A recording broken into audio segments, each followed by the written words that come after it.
Want to get more from American Scandal? Subscribe to Wondery Plus for early access to new episodes, ad-free listening, and exclusive content you can't find anywhere else. Join Wondery Plus in the Wondery app or on Apple Podcasts. American Scandal uses dramatizations that are based on true events. Some elements, including dialogue, might be invented, but everything is based on historical research.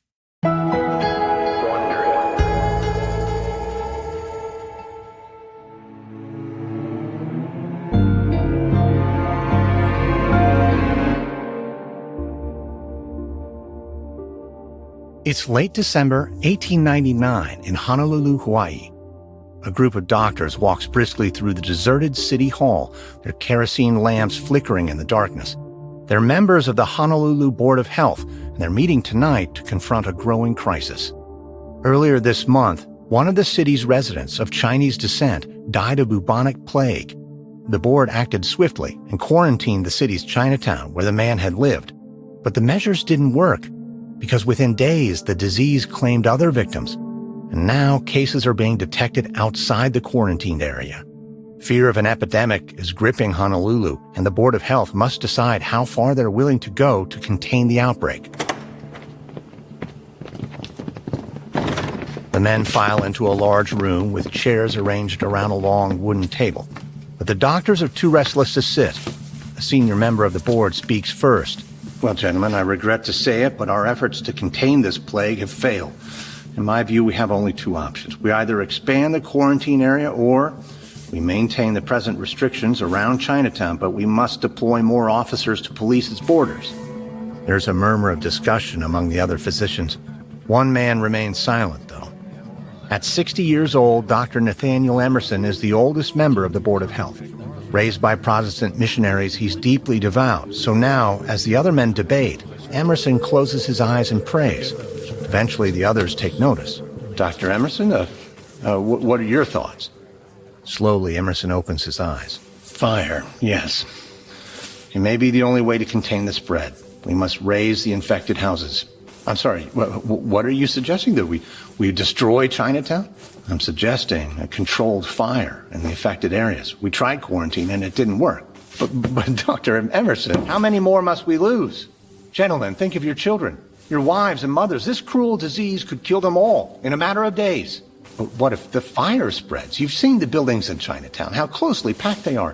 One gust of wind and the entire district would go up in flames. We're talking about people's homes, doctor, people's livelihoods.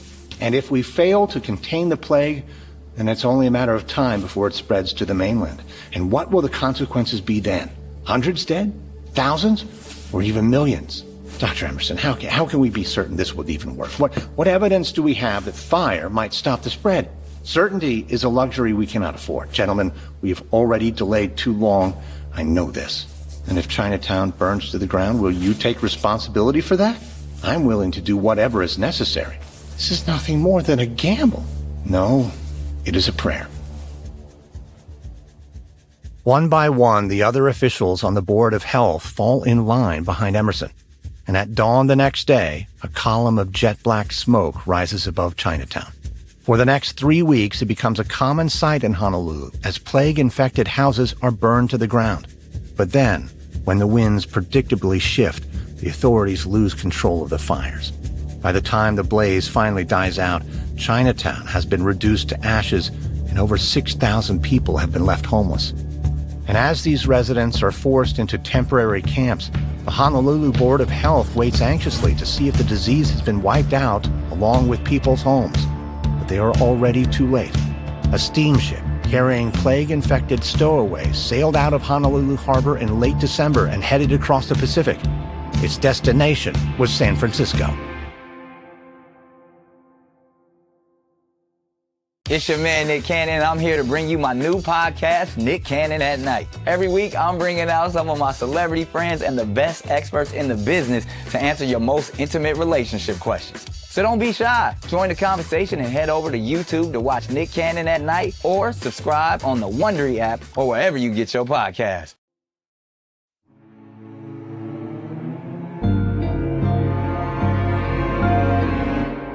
From Wondery, I'm Lindsey Graham, and this is American Scandal.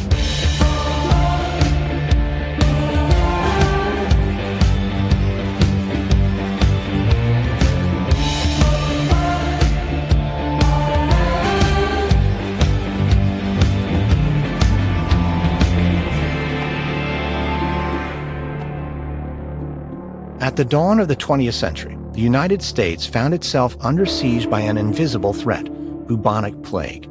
This disease is most commonly associated with Europe in the Middle Ages. There and then, millions died from an illness that left its victims' bodies disfigured by dark, swollen lumps, symptoms that gave the plague its terrifying name, the Black Death. The Black Death was one of the deadliest pandemics in human history, wiping out over a third of Europe's population. But after that, the plague seemed to recede. Centuries passed with no new pandemics, and many came to believe that the Black Death was a thing of the past. But in the 19th century, the plague returned. Not in Europe this time, but in China. And from there, it spread through Asia and the Pacific, claiming tens of millions of lives. But in this newest resurgence of the disease, the world's top scientists were almost as powerless as their medieval predecessors. There was no known cure for the disease and little understanding of how it spread. It seemed inevitable that the bubonic plague would eventually reach the United States, and health officers were stationed at ports along the West Coast, tasked with inspecting ships for infected goods or passengers. But their efforts failed. In early 1900, San Francisco became the epicenter of a deadly outbreak that would overrun the nation if it wasn't contained. But as the death toll in the city rose, San Francisco's leaders would downplay the threat. Warnings would be ignored, health officials would be vilified, and blame would be deflected onto the city's Chinese community. For the health authorities tasked with saving lives, San Francisco would become a battleground between science and medicine on one side and greed, ignorance, and fear on the other. This is Episode 1, The Year of the Rat. It's May of 1899 at the Surgeon General's office in Washington, D.C. Dr. Walter Wyman sits at his desk pretending to look busy. His pen moves, but his thoughts are elsewhere. Wyman is head of the Marine Hospital Service, a precursor to the modern U.S. Public Health Service. It's taken him decades of hard work to reach this position as Surgeon General, and he intends to keep it. Wyman knows the service is full of ambitious younger doctors, none more so than the man he's called into his office this morning. Dr. Wyman, you asked to see me? Kinyoun. Yes, come in. At the age of just 38, Dr. Joseph Kinyoun is already one of the most respected bacteriologists in the country. Wyman gestures for him to take a seat. Yes, this won't take long. I assume you're aware of the worsening plague situation in the Pacific? Yes, of course. I've been following the reports closely. Well, it's spread to 12 countries now, over 10 million dead. And we can't afford to let it reach our shores, so the president has authorized me to establish new quarantine stations along the West Coast. This is a major operation, and we'll need someone experienced on the ground, someone sharp. That someone I've decided is you. I beg your pardon? You're being reassigned immediately. You'll be heading up to our quarantine station on Angel Island in San Francisco Bay. In California? Yes, in California. That's where San Francisco is. 2 weeks should be enough to get your affairs in order, I assume. Well, sir, with respect, I have ongoing work here. The lab, my team, my research, and all of that can continue without you. You are not irreplaceable, Kinyoun. None of us are. But I'm not a port inspector. I'm a scientist. Surely my expertise is of more use to the service here in Washington in the lab. Not, standing on a dock, sniffing cargo? And yet, in my estimation, there is no one better suited to recognize the signs of infection. Your skills are precisely the reason I've chosen you. You're the best man for the job. Well, respectfully, sir, I have to question the wisdom of this. You may question it all you like, but you will do it from Angel Island. I'm the Surgeon General, Dr. Kinyoun. I will decide where you are needed to help this country. Kinyoun purses his lips and nods. Understood, sir. Good. Travel arrangements will be made, and you'll have a support staff waiting for you in San Francisco. I suggest you begin your preparations immediately. Wyman turns back to his papers and doesn't look up again until he hears the door to his office slam shut. Then he lets out a sigh of relief. Medical journals have been hinting that his days as Surgeon General may be numbered, and with a certain young bacteriologist named as a likely replacement. Wyman had to nip those rumors in the bud, and that meant getting rid of Joseph Kinyoun. After a long trip by train across the country, Dr. Joseph Kinyoun, his wife Lizzie, and their 3 children reach San Francisco in June of 1899. They then take the ferry to Angel Island, a rocky, isolated outcrop 5 miles out in the middle of the bay. While seagulls cry overhead, the travel-weary family is led to a windswept wooden cottage overlooking the gray ocean. This will be their new home. For Kinyoun, this does not feel like a new work assignment. It feels more like an exile from everything that has given his life meaning. From a young age, Kinyoun was always certain that he was destined for greatness. He had a brilliant mind and was determined to become a doctor like his father.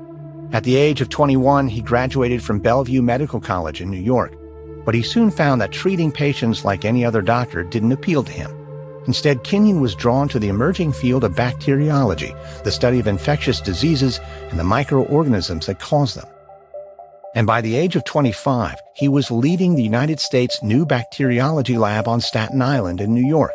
Soon after, he became the first scientist in America to isolate and identify the bacterium that causes cholera, an achievement that made him one of the most respected physicians in the country. In 1891, he moved to Washington, D.C., where he became director of the National Hygienic Laboratory, and his career seemed on an endless upward trajectory. But then came a short meeting with Surgeon General Walter Wyman and his reassignment to California. The quarantine station on Angel Island is a vast complex of ramshackle, low-slung buildings arranged around a harbor nicknamed Hospital Cove. It's here that ships from foreign ports dock for inspection before they're allowed to travel on to San Francisco. Cargo and passengers are checked for any sign of disease. Suspicious-looking vessels are fumigated, while those on board are taken inside the quarantine station where isolation rooms and disinfection await. And it's here that Kinyoun now commands a staff of more than 100 health officers and nurses. But he's deeply unhappy. He worries about the health of his young children on this windswept island. He hates the pompous, gold-epauletted uniform he must wear, and he longs for his clean, modern laboratory back in Washington and the sense of purpose he felt when he donned his lab coat every morning. But with the encouragement of his wife Lizzie, Kinyoun tries to make the best of his new life in California, but his attempts to befriend other doctors are unsuccessful. Kinyoun isn't a naturally sociable man, and many local physicians seem to resent that his job went to a man from Washington rather than one of their own. And even outside the medical community, the Kinyouns find it no easier to make friends.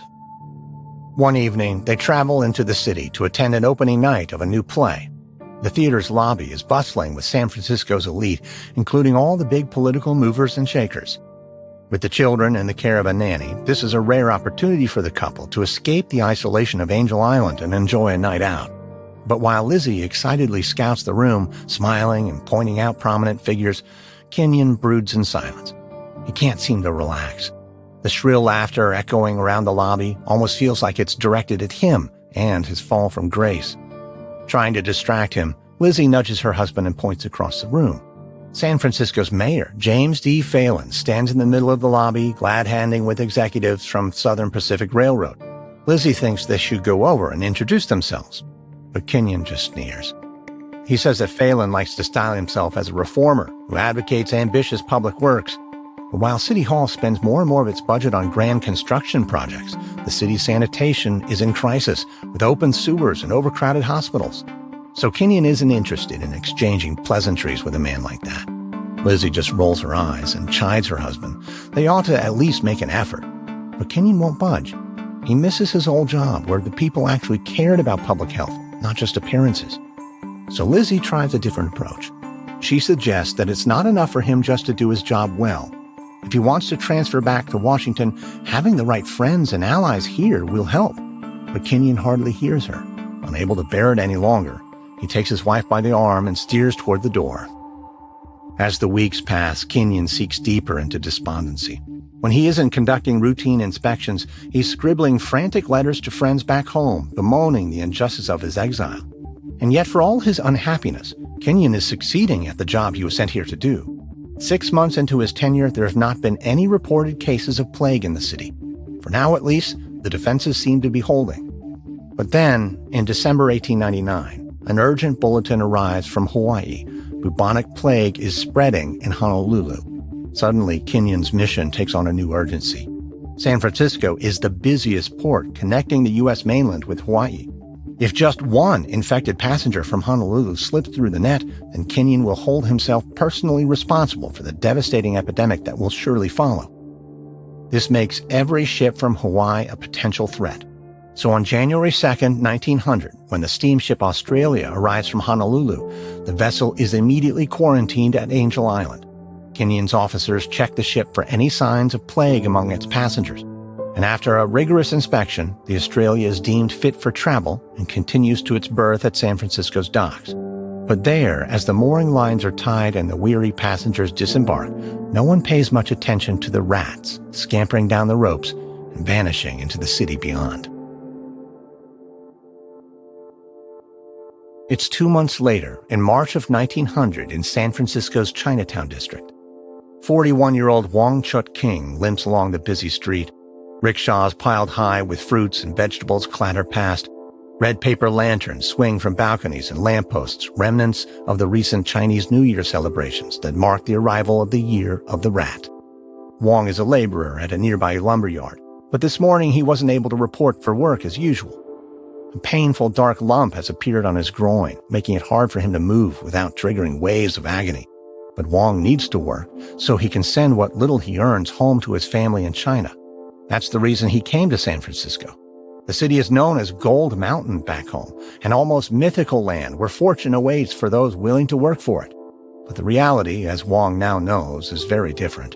No matter how hard he works, he'll never make a fortune here. But he's determined to do the best he can, so he has to get better as quickly as possible.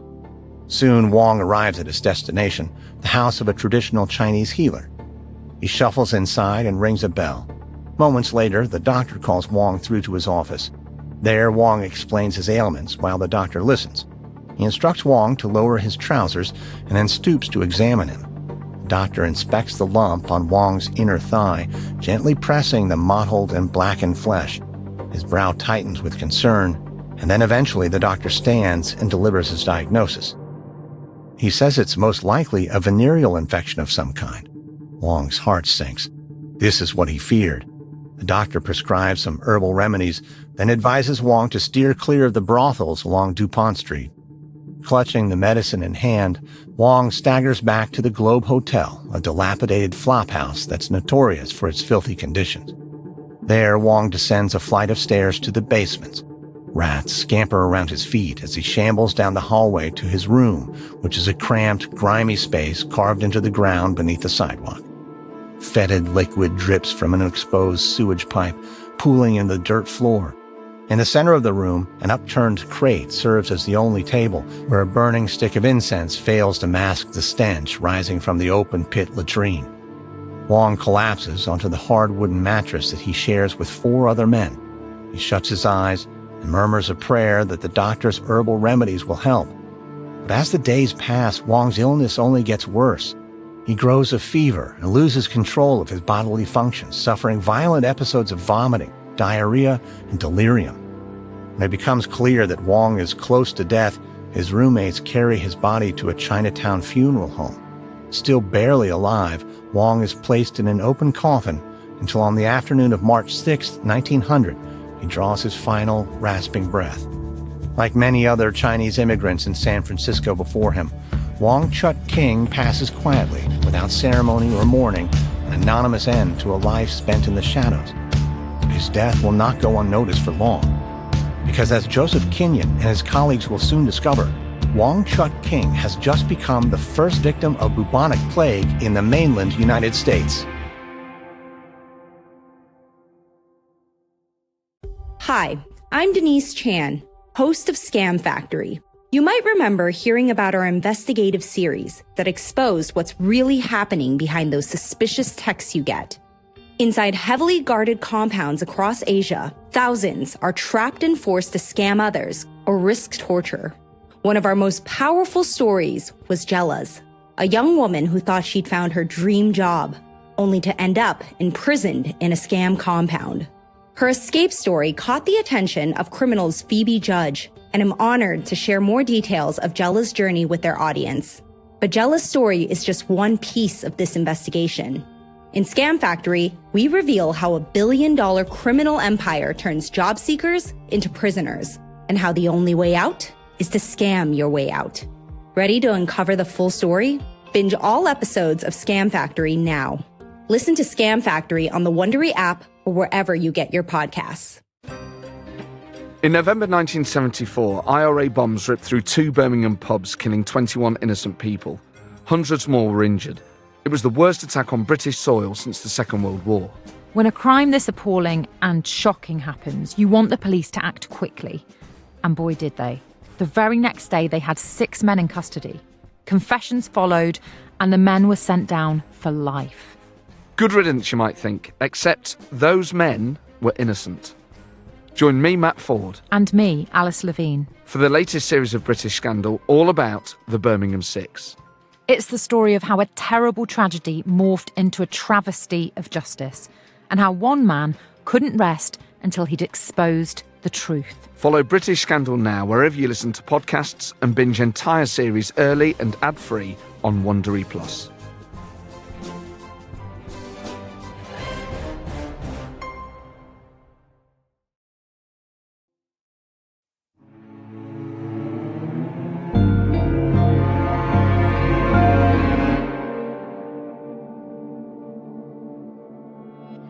Wong Chut-king is far from the only immigrant in San Francisco at the turn of the 20th century. Over the past 50 years, the city has been transformed. In the late 1840s, a gold rush brought thousands of prospectors flooding into California. Few struck it rich in the gold fields, but many stayed nonetheless, making new homes and settlements up and down the Pacific coast, making once quiet villages bustling new towns. And no transformation was more sudden or dramatic than in San Francisco. In 1847, its population was under 500. But within just 2 years, more than 25,000 people were calling the town their home.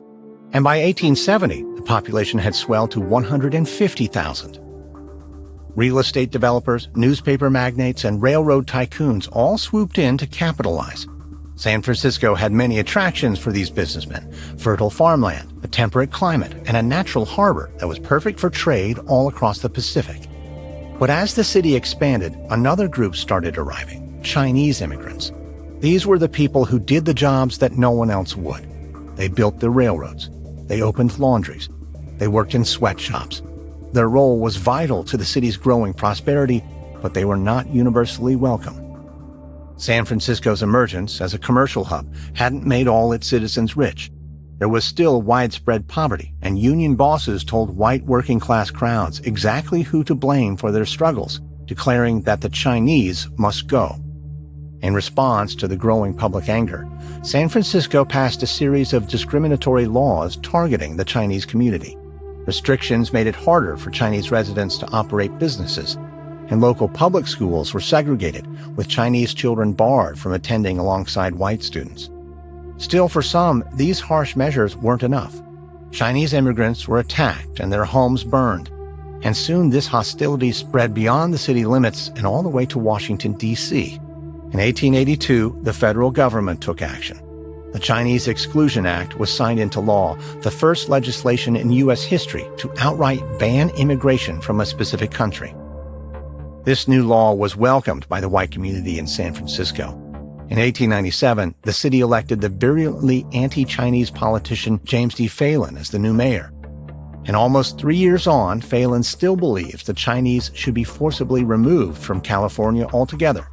But failing that, he is determined to keep them as second-class citizens, hemmed inside San Francisco's cramped Chinatown. Phelan thinks that this will keep the Chinese in their place, but it also gives Chinatown the ideal conditions for diseases to spread. And on March 6, 1900, a city health officer is writing death certificates in Chinatown when he comes across the body of Wong Chut-king. The officer immediately notices the strange swellings on the dead man's groin. Fearing bubonic plague, the officer summons the city's chief bacteriologist, Dr. Wilfred Kellogg. Kellogg rushes to the morgue, where he carefully extracts tissue samples from the dead man's lymph nodes. Then he races the samples down to San Francisco docks, where he jumps on the day's last ferry out to Angel Island. There, Dr. Joseph Kinyoun is working late in his office at the quarantine station. Suddenly, Dr. Kellogg stumbles in, his coat half-buttoned and clutching a leather briefcase. Dr. Kinyoun, I'm sorry for barging in unannounced like this, but I had no time to send word. Dr. Kellogg, what's this all about?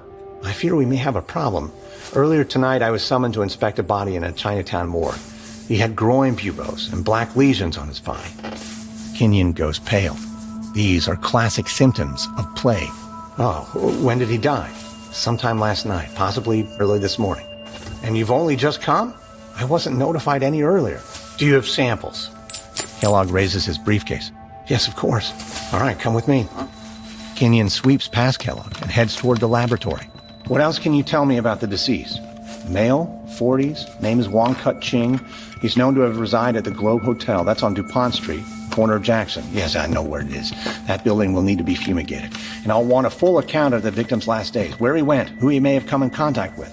We have officers looking into it now. Good. We cannot afford any more delays. Precious time has already been wasted. I came as soon as I could. The two men step inside the lab. While Kinyoun dons gloves and prepares his microscope, Kellogg opens his briefcase and carefully removes the glass vials containing the samples. All right, let's see what we're dealing with. Kinyoun places the samples under the microscope and peers through the eyepiece. There's a long silence, and Kellogg shifts impatiently. Do you see the bacilli? Yes, Yersinia pestis, I should think. If it's bubonic plague, we'll have to tell the Board of Health. Yes, but I can't be certain yet. I'll need to do more tests. Well, then what should I tell them? Well, tell them not to do anything until I'm done, of course. We'll know in 48 hours. Nothing should be said until I'm certain. One false alarm and the city could descend into chaos. As Dr. Kellogg leaves to advise the board, Dr. Kinyoun returns to the microscope. To confirm the cells he sees are indeed plague germs, he needs to inject samples into lab animals, a rat, a guinea pig, and a monkey. And if they become sick in the next 2 days, he'll know for certain that it was bubonic plague that killed Wong Chuk King. But while Kinyoun values certainty over haste across the water in San Francisco, the men at City Hall are under pressure to act immediately. Late that night, an emergency meeting is called by the San Francisco City Board of Health. In response to the death of Wong Chuk King, health officials take an unprecedented step. They agree on what they call a precautionary quarantine of Chinatown, essentially sealing off a district that contains around 35,000 people. So while Joseph Kinyoun works through the night in his laboratory on Angel Island, dozens of policemen assemble around the borders of Chinatown. Under the glow of flickering gas lamps, these officers encircle all 12 blocks of the district. And when morning arrives, residents awake to find themselves essentially incarcerated. Angry crowds soon fill the streets, massing against the police cordon where officers armed with clubs threaten anyone who comes too close to the barricade. As the day goes on, the residents' anger turns to panic. They've heard what happened to the Chinatown in Honolulu, and now Chinese residents of San Francisco fear that their homes will be burned to the ground as well. Their paranoia is deepened by the appearance of masked health officers in the district.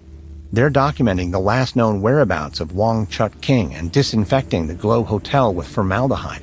But the noxious chemical odor that wafts over the district only deepens fears that the white authorities are planning something terrible. But it's not just Chinatown that's feeling the effects of the quarantine. The restrictions throw the entire city into turmoil. San Francisco's business owners suddenly discover that their launderers, waiters, and servants are unable to report for work. Hostility brews as people search for someone to blame for the mayhem. The most widely read paper in the city, the San Francisco Chronicle, points the finger firmly at Mayor James D. Phelan and the Board of Health. One headline reads, "Nothing but suspicion, criminal idiocy of the Phelan Board." An editorial in another popular newspaper, the San Francisco Call, lays the chaos even more starkly at the feet of the mayor. On March 8th, it declares the most dangerous plague which threatens San Francisco is not of the bubonic type. A plague of politics, brought to the city by the mayor, is the malady which not only menaces the commercial interests, the prosperity and future of the city, but is striking at the very foundation of its government. Feeling under attack from all sides, Mayor Phelan calls another emergency meeting of the Board of Health. He fixes his furious gaze on the city's bacteriologist, Wilfred Kellogg, and demands an update on the process of Dr. Kinyoun's tests. Dr. Kellogg replies that when he visited Angel Island earlier today, he found no indication of infection in the lab animals, though of course they wouldn't expect that for at least another 24 hours. But this is too long for Phelan to wait. He would rather take his chances than risk more public backlash. So he demands that the quarantine be lifted immediately and the whole affair be forgotten. And so, just as abruptly as it was imposed, the quarantine order is withdrawn. The barricades are removed, the police officers stand down, and the people of Chinatown are permitted to come and go as before. But as the rhythms of ordinary life resume in San Francisco, over on Angel Island, the plague cells injected into the animals in Kinyoun's lab are silently and rapidly multiplying. The next day, Joseph Kinyoun rises early at his home on Angel Island. Careful not to wake his wife Lizzie, he gets dressed and heads downstairs. He skips his usual morning coffee and instead immediately steps outside to walk the short distance from the cottage to the quarantine station. It's a chilly spring morning, and dawn leaks through a pale fog that hangs over San Francisco Bay, waves lapping gently along the shoreline. Shivering slightly, Kinyoun enters the quarantine building and descends a short flight of stairs to the lab. He opens the door, his trepidation rising. He hangs his jacket on a hook by the entrance, and rolling up his sleeves, goes across to the cages where his lab animals are kept. He peers inside. Lying cold and motionless on the floor of their enclosures are the guinea pig, the rat, and the monkey, all dead. Kinyoun shuts his eyes as a million thoughts race through his mind. This proves beyond all doubt that the initial diagnosis was correct. Wong Chuk King died of bubonic plague, the Black Death, perhaps the most feared disease in the entire history of humanity, has arrived in San Francisco. It's your man, Nick Cannon, and I'm here to bring you my new podcast, Nick Cannon at Night. I've heard y'all been needing some advice in the love department. So who better to help than yours truly? Nah, I'm serious. Every week, I'm bringing out some of my celebrity friends and the best experts in the business to answer your most intimate relationship questions. Having problems with your man? We got you. Catching feelings for your sneaky link? Let's make sure it's the real deal first. Ready to bring toys into the bedroom? Let's talk about it. Consider this a non-judgment zone to ask your questions when it comes to sex and modern dating in relationships, friendships, situationships, and everything in between. It's gonna be sexy, freaky, messy, and you know what? You'll just have to watch the show. So don't be shy. Join the conversation and head over to YouTube to watch Nick Cannon at Night, or subscribe on the Wondery app or wherever you get your podcasts. Want to watch episodes early and ad-free? Join Wondery Plus right now. On Boxing Day 2018, 20-year-old Joy Morgan was last seen at her church, Israel United in Christ, or IUIC. I just went on my Snapchat and I just see her face plastered everywhere. This is The Missing Sister, the true story of a woman betrayed by those she trusted most. IUIC is my family and like the best family that I've ever had. But IUIC isn't like most churches. This is a devilish cult. You know when you get that feeling where you just, I don't want to be here. I want to get out. It's like that feeling of, like, I want to go home now. I'm Charlie Brinkhurst-Cuff, and after years of investigating Joy's case, I need to know, what really happened to Joy? Binge all episodes of The Missing Sister exclusively and ad-free right now on Wondery Plus. Start your free trial of Wondery Plus on Spotify, Apple Podcasts, or in the Wondery app.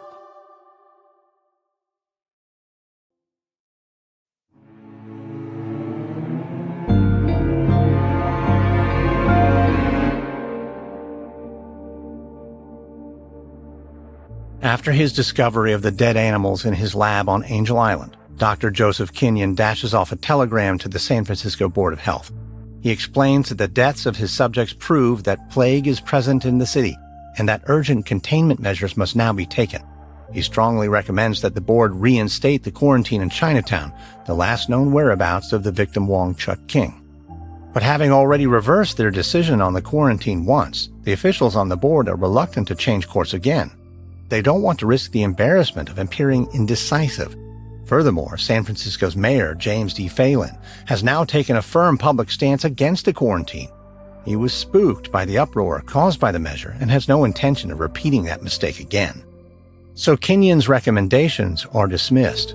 To his frustration, all he can do now is sit on Angel Island and wait for the next victim to emerge. But for almost a week, no more cases are found. The delighted local press begins to mock Kinyoun. The San Francisco Chronicle calls the plague a phantom and declares the bubonic scare has collapsed. Other papers claim Kinyoun must have killed the test animals himself out of a desire to be proven right. But then, just days after the Chronicle claimed the danger has passed, the body of another plague victim turns up in Chinatown. It's followed by another and another.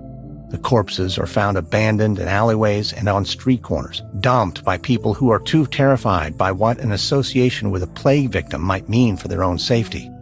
But despite the rising body count, many in San Francisco still deny the existence of the plague. Officials in City Hall take their cues from Mayor Phelan. They quietly blame the Chinese and their lack of sanitation for the deaths.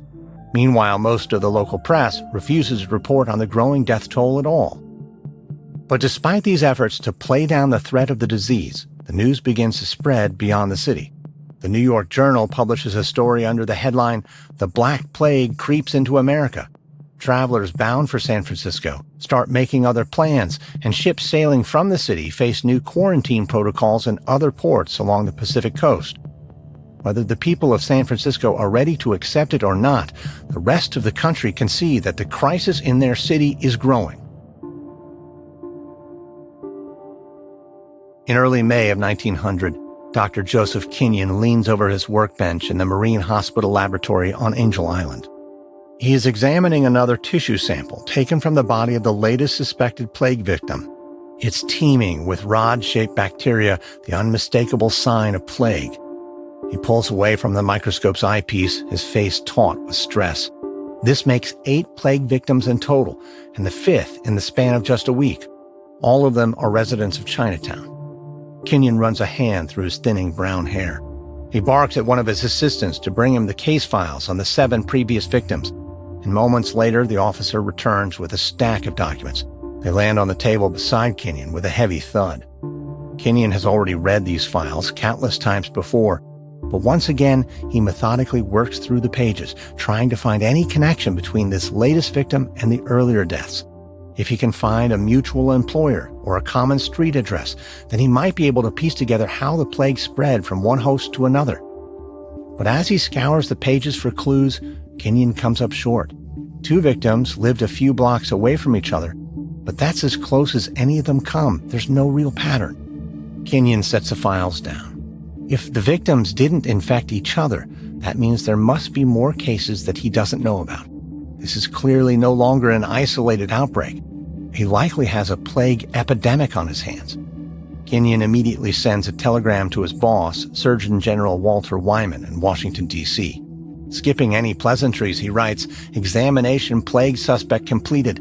Diagnosis confirmed by bacteriological examination. Regard situation very serious. Will require almost superhuman efforts to control now. So much time has been lost." The superhuman efforts Kinyoun alludes to is the only possible solution, widespread inoculation of every man, woman, and child in Chinatown. But there's a problem. No entirely effective vaccine against bubonic plague exists. The only option available is a serum pioneered by Russian scientist Valdemar Havkin.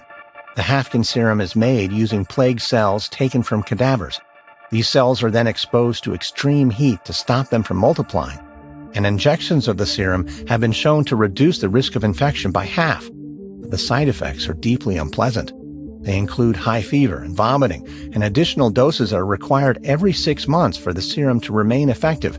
It's far from perfect, but it is all they've got to fight the spread of the disease.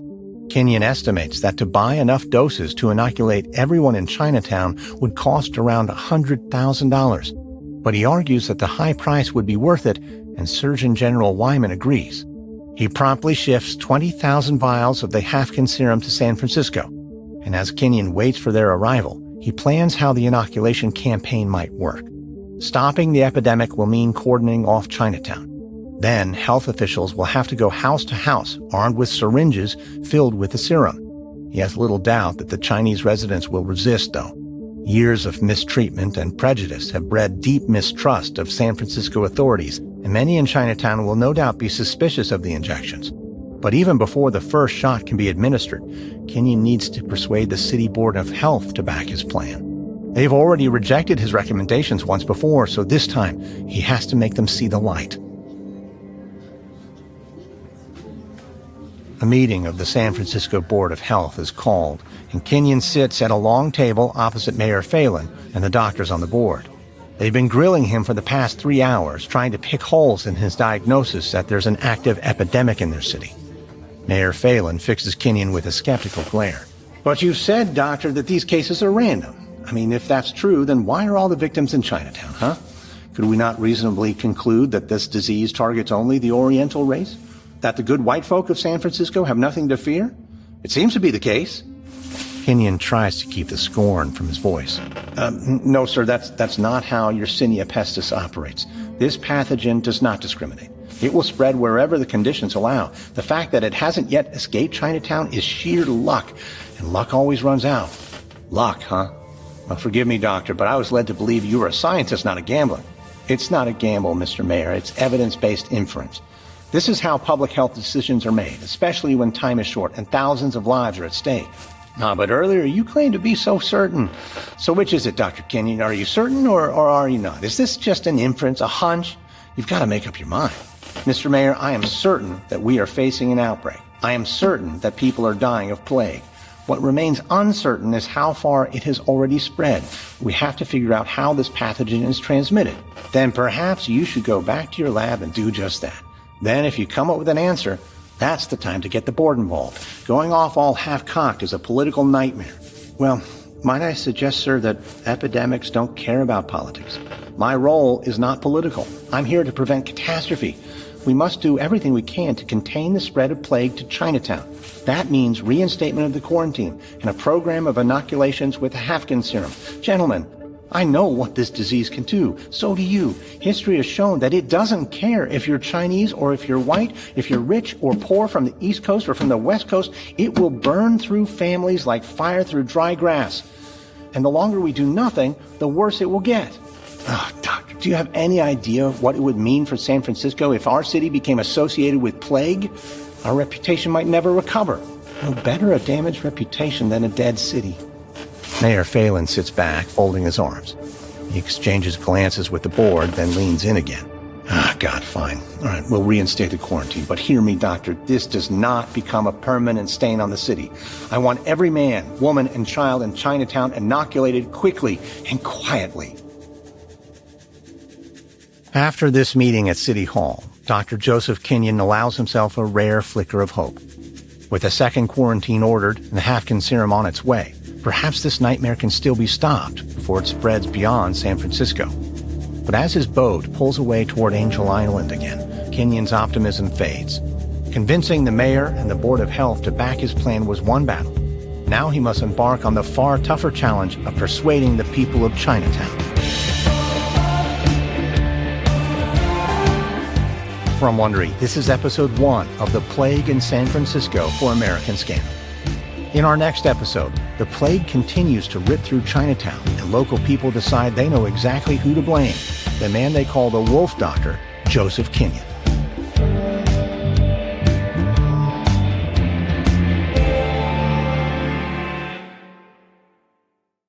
If you're enjoying American Scandal, you can unlock exclusive seasons on Wondery Plus. Binge new seasons first and listen completely ad-free when you join Wondery Plus in the Wondery app, Apple Podcasts, or Spotify. And before you go, tell us about yourself by filling out a survey at Wondery.com/survey.